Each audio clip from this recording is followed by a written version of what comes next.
everybody in this city on a regular basis can go online or follow a blog or read in the newspaper, and there'll be something about parking and how if we made parking free in the city, the CBD would be revitalised and all of our economic woes would go away, or all our perceived woes in the CBD. And no doubt there'll be someone in the room tonight who holds that view. And what I want to do tonight is be a little bit controversial, but my role at council is to look at data. And so what I do, and Megan says to me, is it's the most boring thing I've ever seen what you do, but my job is to look at data and to look at which flags are up the flagpole and where they're fluttering in the breeze and where they're telling us some things are going. And that's what I'd love to do tonight, to share with you. So it's a big story. It's a story about international, national, state, local and the city. It's about economics. It's got a little bit of retail in it. I'm not a retail expert, so be kind to me. Lucky Steve's here tonight, so we can work with CityProm on that a little bit, and I'm going to try and do it in about 30 to 40 minutes. So, the claim that our expensive car parking is the cause of the empty shops, lack of vibrancy and low foot traffic in the city, is it true? What's the evidence? I'd like to suggest that the cost of car parking has got very, very little to do with the state of the city as it stands today. You can see here, Bob, it's take the hide a metre bush, toss it over the metre and voila, you have free unlimited parking. So, the other thing about it is that what you see on a day-to-day basis is spun data. Everybody's got an agenda. So, various government departments will give you a chunk of data from a small part of time, might be 2 or 3 years, and they'll show a trend of growth. The problem with some of that is that it lacks context. So what I'm going to do tonight is show you data, and I'm not making any of this up. It's all based on ABS data. It's based on economy ID data, and anyone can go online and access this data. It's free to the public, the whole state, regions, and each individual municipality you can unpack with that website. I'm going to talk about the Key Directions report, which was done by the National Institute of Economic and Industry Research, the most significant unpacking of the economy in the north of the state for 25 years.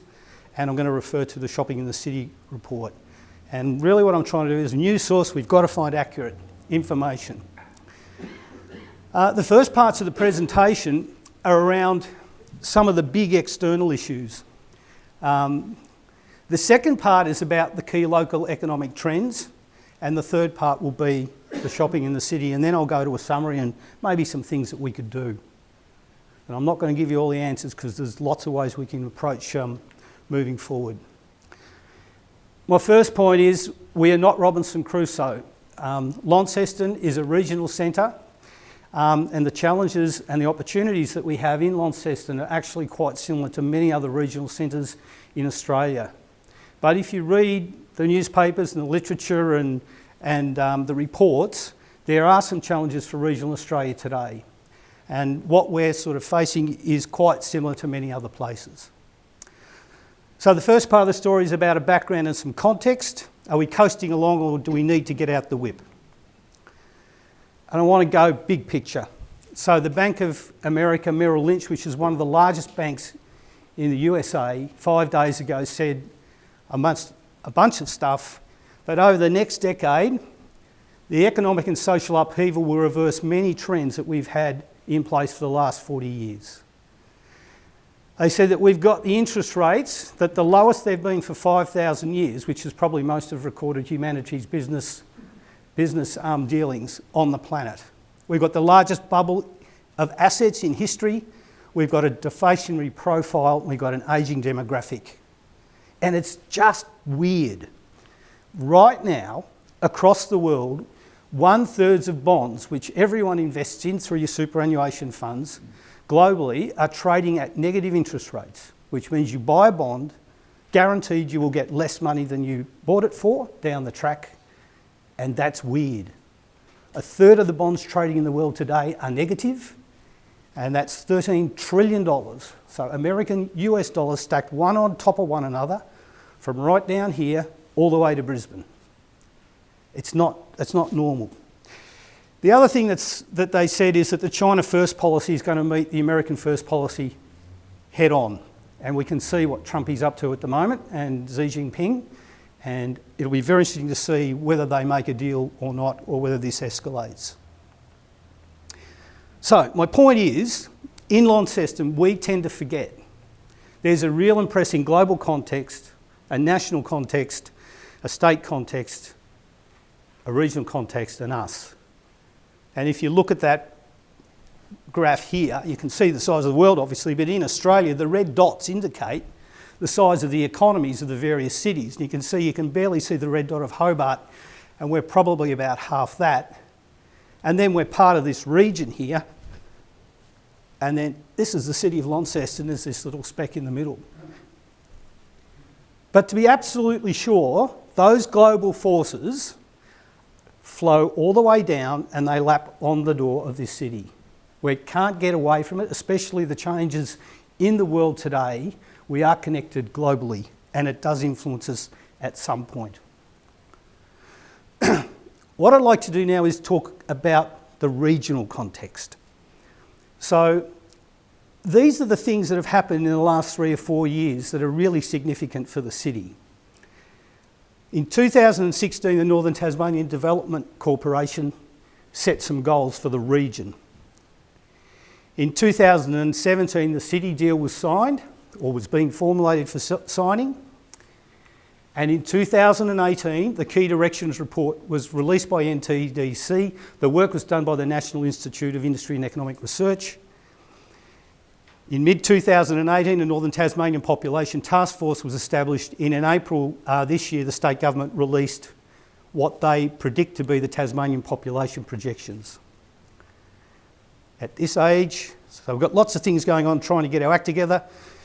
Can't really be coached. It's more like you herd them in one direction and hope the ball goes in for a goal. So I guess my point is that there's quite a lot of work being done here that most people in the community are not perhaps aware of, that actually begins to formulate an understanding of what's happening. The Northern Tasmanian Development Corporation said we need to increase gross regional product, that's how much wealth we create, by 50%. They said we need 8,000 new jobs and we need to increase our average wages by about $100 a week. So that's their goal, is by 2026 we will have that in place in the region. Quite ambitious, actually. In 2017, the city deal was being formulated and it became apparent to the federal government that the northern region doesn't have an economic development strategy. And so they charged NTDC as part of the city deal to develop that. And that's where the work from the National Institute of Industry and Economic Research came from. And they basically have spent about 10 months unpacking the economy of the north and finding out what's actually going on. The NIRS, that's the National Institute report, shows that in northern Tasmania they predict that over the next decade there'll be 3,000 increase in population. But they reckon the working population will decrease by 5,000. And if you project that forward to 2036, the working age population will decline by 12,000. So that says that we won't have enough skilled, trained, capable people to service our existing industries and business sector in the very near future unless we have a think about changing some things. We're going to run out of skilled people to do what we currently do. Ageing population is the cause they identified, and this is a concern and it's something that we need to pay some attention to because we want to be competitive, we want to have a vibrant, prosperous economy. Their report also showed, it's an amazing report, it's about 180 pages long and it's worth a read, but it's the sort of read that Megan would say that is the most boring thing I've ever seen, but for me it's just like gold. This is a busy slide, but what I want to refer you to is a couple of graphs. This one here, the purple one, and this is 0, and this is 2001. So in 2001, we had a balance of trade surplus, and that means that the region produced more wealth than the region spent. But by 2003, it was break even, And for every year since 2003 till today, we've spent more money in the north of Tasmania than we've created. And that hole today is over $1 billion a year. So we're spending more than we're creating. How can that happen? It can happen if everyone goes and borrows more money, and we know that everyone's in more debt than they used to be, and then they spend it. It can happen if you retire and you release your superannuation funds. That's new money comes into the economy. It can happen when the government pays for unemployment benefits and for NDIS and for age pensions and those sorts of things. But one of the questions that the Institute said is that how long and how sustainable is a balance of trade gap that big? Because it's growing every year. And the other thing that's a worry is the exports, international exports, which means going out of the state, have been relatively static.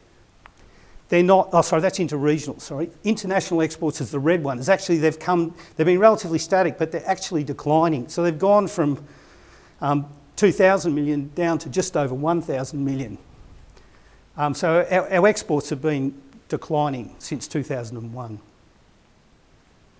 So they've identified a number of the really big macroeconomic things that are impacting on our city. And part of their study says that we need significant investment. And we've got Warren Buffett up there running the ruler over it. And that's light-hearted. But the fact is that they are saying that if we really want to turn the dial on the economy around, we need some significant investment. We need $500 million a year into the economy of the north of the state every year for a decade to shift the dial. Launceston is 60% of the region. The region's the other 40% of it. We're not a functional economic region as a city on its own, but we are a functional economic region if you put the city and the region together. But if you split it off, it means in the City of Launceston, we need $300 million of investment above business as usual every year for the next decade. And how tough is that?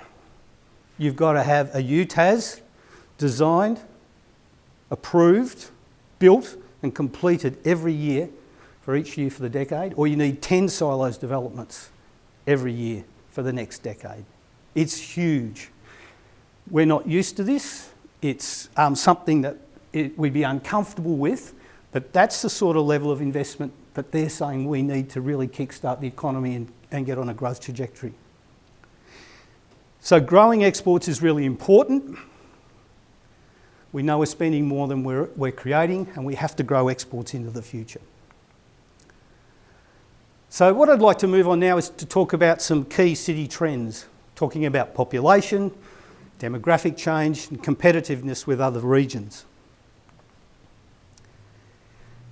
The Population Task Force unpacked all the data on this stuff, and I'm going to talk more about it next week because I've got a special section on population. But right now, Launceston, of the 50 largest cities in Australia, is the 5th lowest in growth rate. During 2011 to 2017, the net population growth was 27 people. It's a classroom. Last year we had a boost in population growth with about 600, and about 2/3 of that were humanitarian migrants and university students. UTAS shifted some uni students up from Hobart because they shifted some courses because they were having trouble accommodating them. So what I'm saying is it's great that we got the growth in population last year, but it's not really obvious that it's being driven by the economy. So although the population is pretty flat around 68,000 for the last decade, what's sitting underneath it is changing dramatically. So you can see that in the 10 years of between 2006 and 2016, we've had 3,600 people move into the age bracket plus 50. So that's a 5.3% increase, and 37% of our population today is over 50. We've had an increase in 1,429 humanitarian migrants, We've had an increase in 1,072 people who need assistance with core activities. That's a 34% increase, and is now 6% of our population. And we've had a net loss of 1,204 people who are working age and have young families. So you can see the bar graphs up here, parents and home builders and the young kids that associate with them, and this 60 to 69, 2,000 people there, 70 to 84, nearly 1,000 there. So we've got this rapid and quite significant ageing population trend happening. In April this year, the state government released their Treasury projections of population growth, and they're saying that Northern Tasmania is forecast to grow by 3,168 persons over the next 25 years. So that's worse than the National Institute's estimate. They were saying 3,000 over a period of 10 years. That's 0.1% growth rate and one of the lowest in Australia. But they're forecasting Hobart's going to grow by 49,000 people. And if you look at the graph, the green one at the top is Hobart. The yellow one here is Launceston. The purple one there is the northwest. So the northwest is actually going to drop in population by 6. We'll grow by about 3, and Hobart will grow by 50. What do you reckon government's going to do with that? Where are they going to be worried? Where are they going to put resources? Public service in Hobart. But it's a fact. It does influence what the government does. The government at the moment already has challenges in Hobart with housing, accommodation, traffic problems, all sorts of stuff. They're going to be paying attention to how they manage that in Hobart, I suspect. The other thing we found with the task force was that we are just not growing like other regional cities. So I've just picked 3 or 4 out here from Victoria.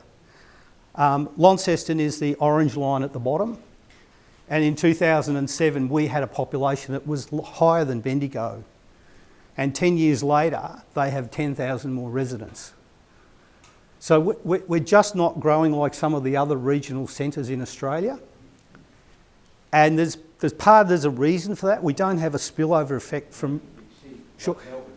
Exactly. Absolutely, yeah, correct. So unfortunately we don't have the luxury of that.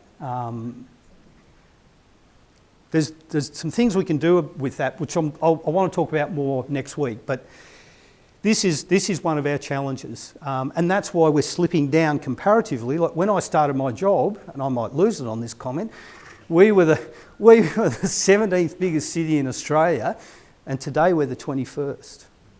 So we're getting slowly slipping down the pack compared to other regional centres.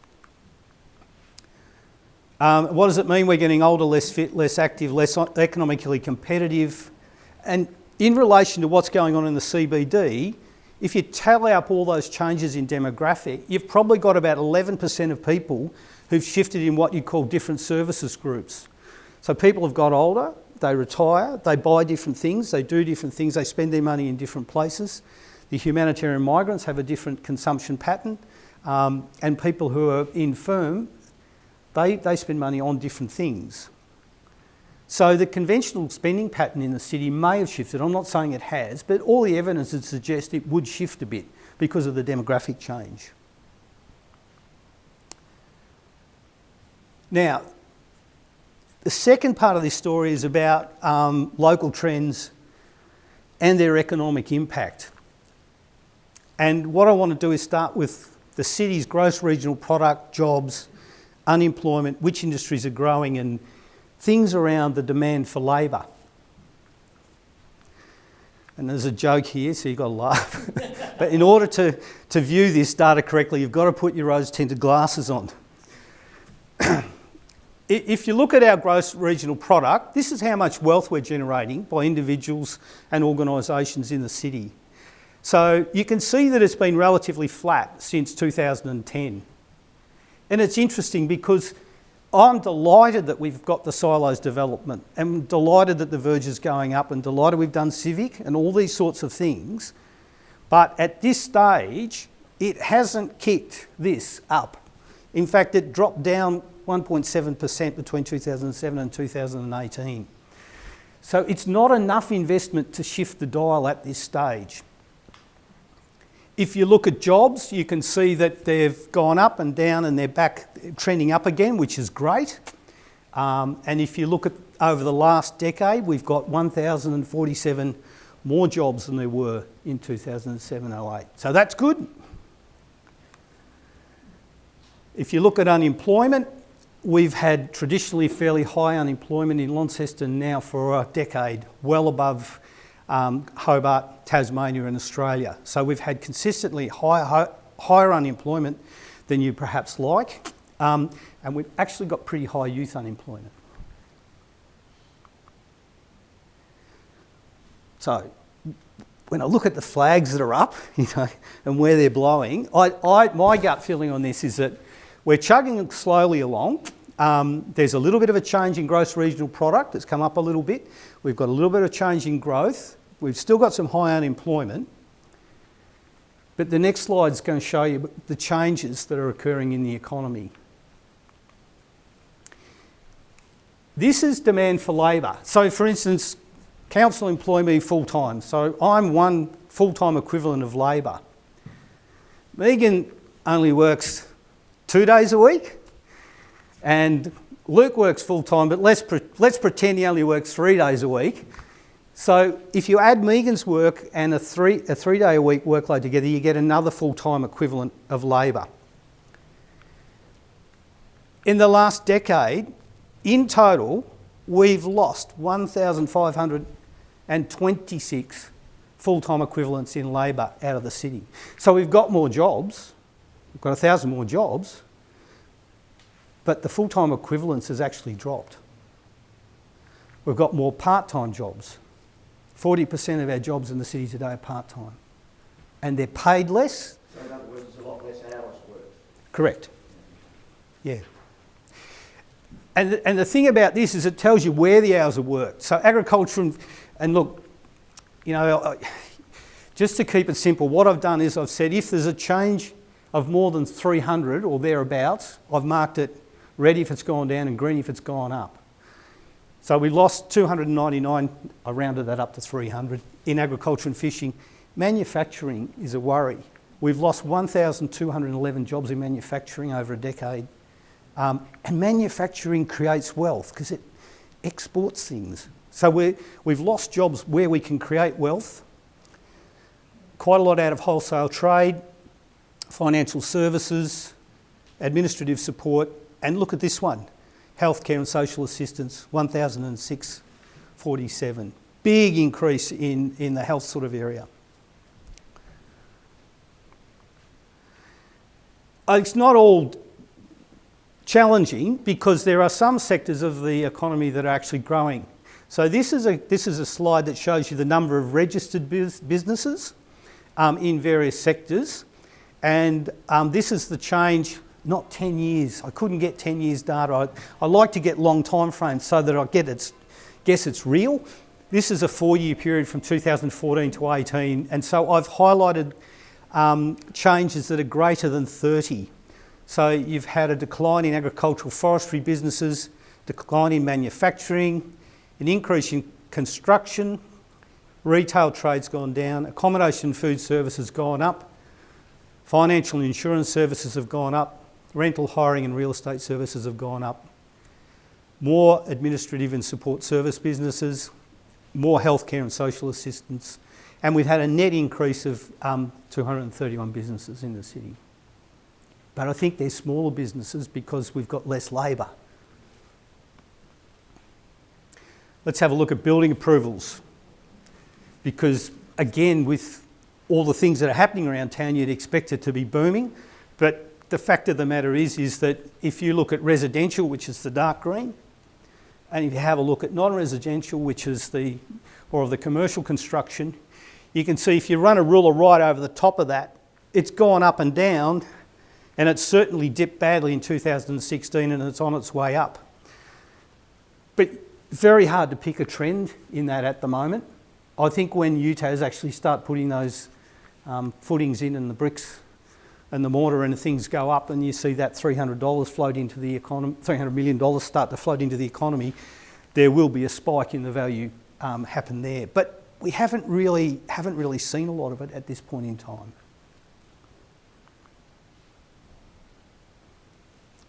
So the last part of this story is about our retail trade and shopping in the city. And as I said, I'm not a retail expert, but I have got tangled up in part of this story, collecting data.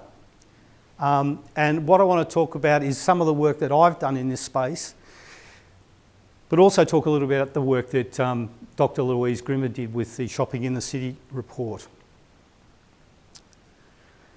So we're going to look at vacancies, renewal, retail trends, the report, what is the CBD anyway, changes in retail and impacts of digital, online and multi-channel sales.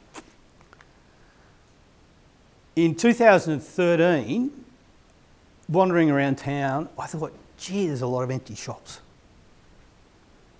And so I did an initial survey just of the central block, and I found 20 shops were vacant, and I thought, gee, that seems high. And then in 2014, I thought, look, there's not much point doing one block because that's not very representative. So I thought what I'd do is try and get a data set that was somewhat meaningful. So since 2014, I've been surveying the entire area of City Prom in the CBD. So that's the area in here that is yellow.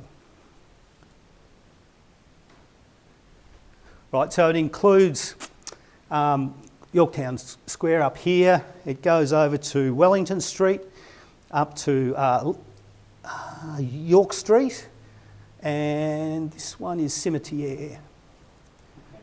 Cameron, sorry, yeah, council's down here. But anyway, there's about 569 shop fronts. And it's good to do this because you don't normally do it. I go up all the back alleys and find out shops that are a bit dodgy and sell interesting things, and it's great. But you get a sense of the vibrancy of the city. So when people say, oh, you know, it's terrible, there are some wonderful retailers and shop fronts in our city. And unless you actually walk it, you don't really see it. So what I did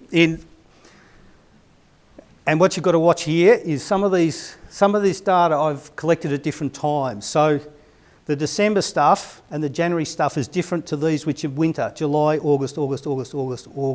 I tend to do the winter one, but every now and again I'll do a summer one just to check. So what this shows you is that let's take the July, August figures.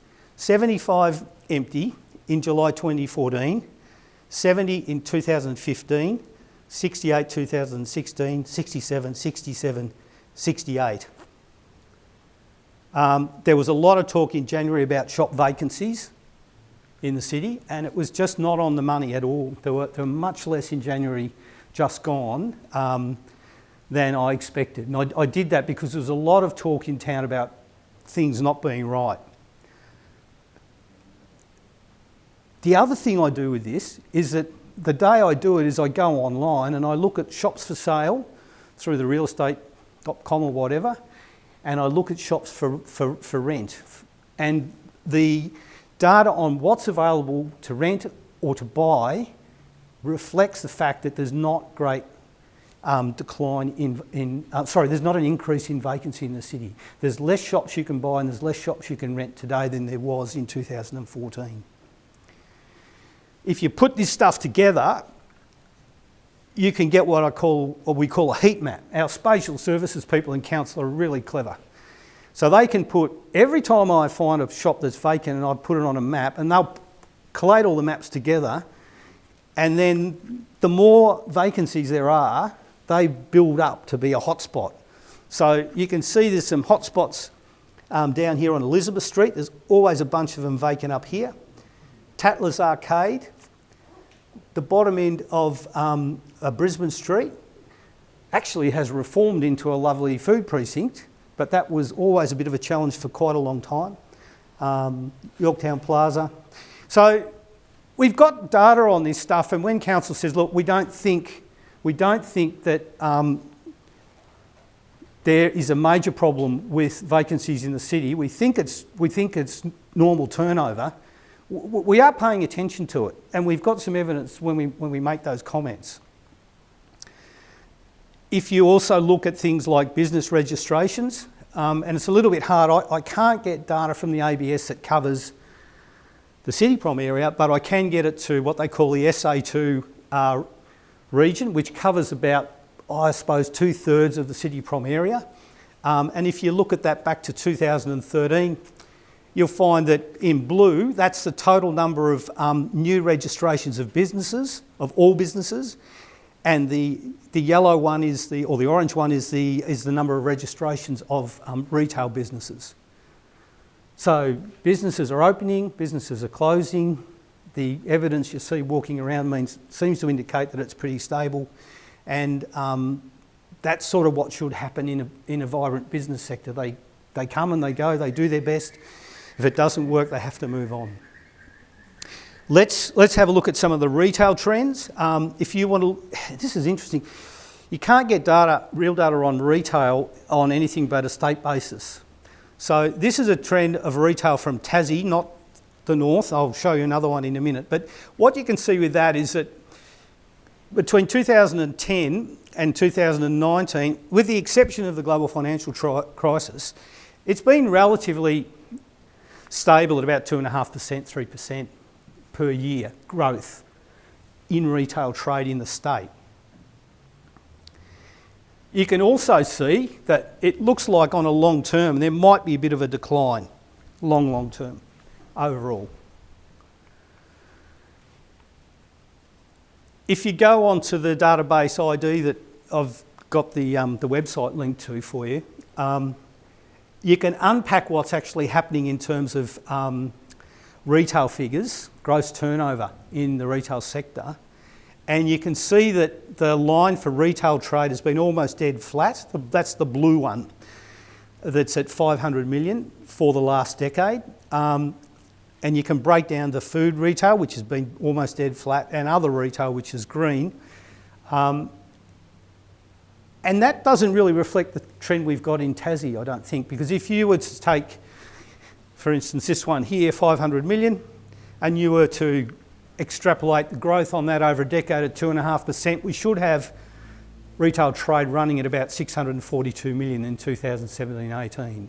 So retail, I think, compared to the state, has been relatively flat here.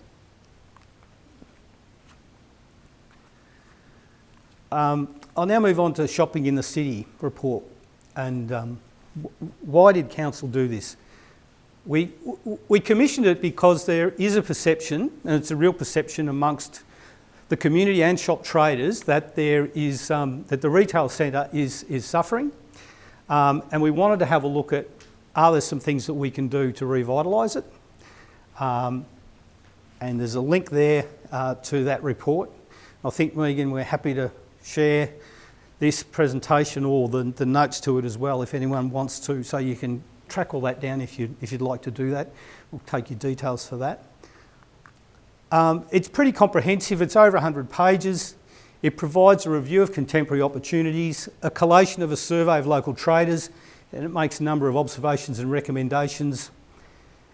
And I'm not an expert, so I'm not going to go to it in the detail that you probably should. You could probably spend a whole hour just talking about that report. But some of the things that come out of it for me were that the CBD is evolving. And the CBD is a specialty shopping precinct and an entertainment precinct and a food precinct. And I don't think the community completely understands that places like Mowbray and Kings Meadows are convenient shopping precincts.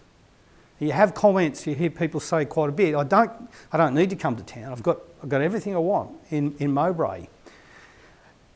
And I think maybe part of that is the fact that we've got this change in demographic, and as your demographic changes, you perhaps don't need to come into the CBD for specialty shopping or going out for meals or whatever.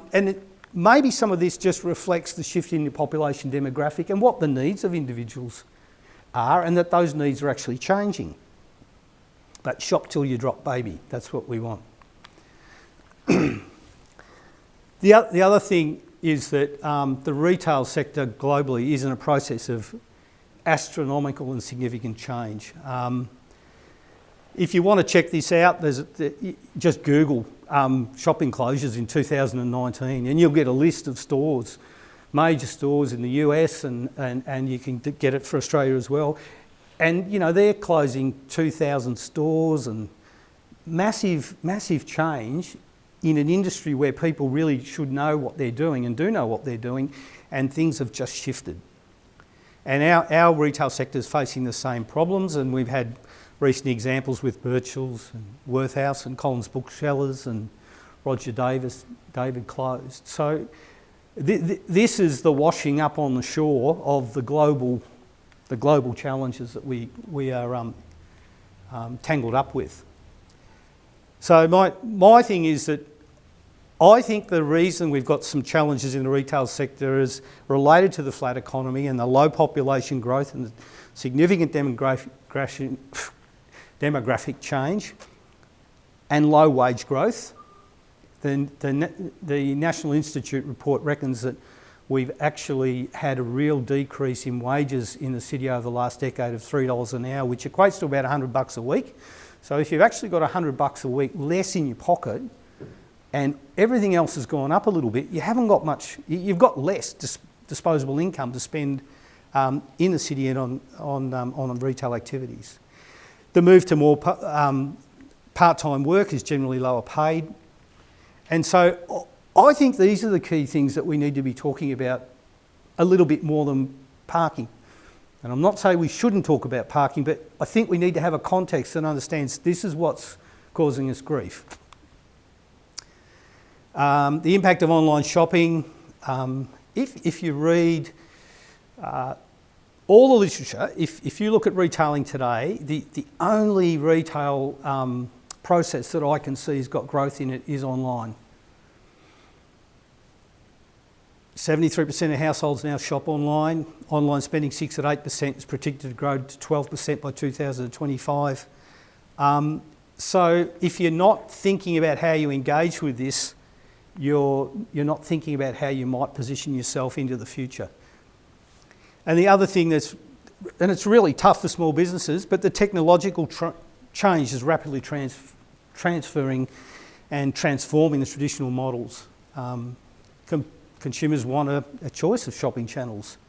They want to engage with their retailers in a different way. Online, physical, mobile apps, Afterpay, and all of that's in an environment of almost perpetual discounting from what I can see. So it's really tough. And some stores in Launceston are making that transition or have made that transition and they're offering service, but there are many that have not yet done so. And I think we need to encourage people to embrace this and move forward with it. There's a gunfight in the marketplace. The business models have changed, constant discounts. How do small businesses position themselves in that environment?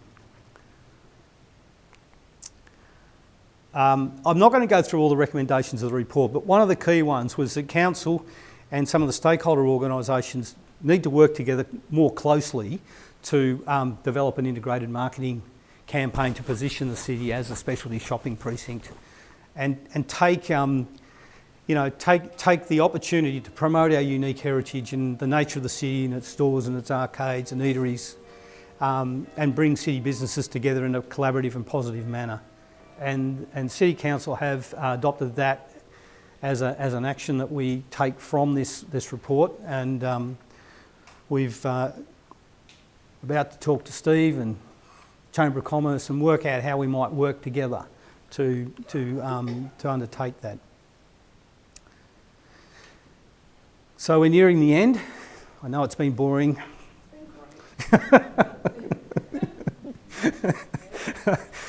Anyway, look, for me, I think we've got to be crystal clear.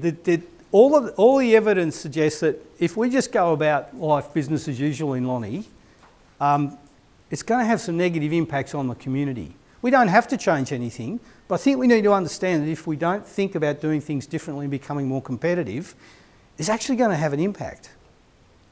We're under siege from globalisation, competition, rapidly changing business environments, and the economy sort of flatlining. Our population's not growing and we're ageing, and we're losing competitiveness as a region.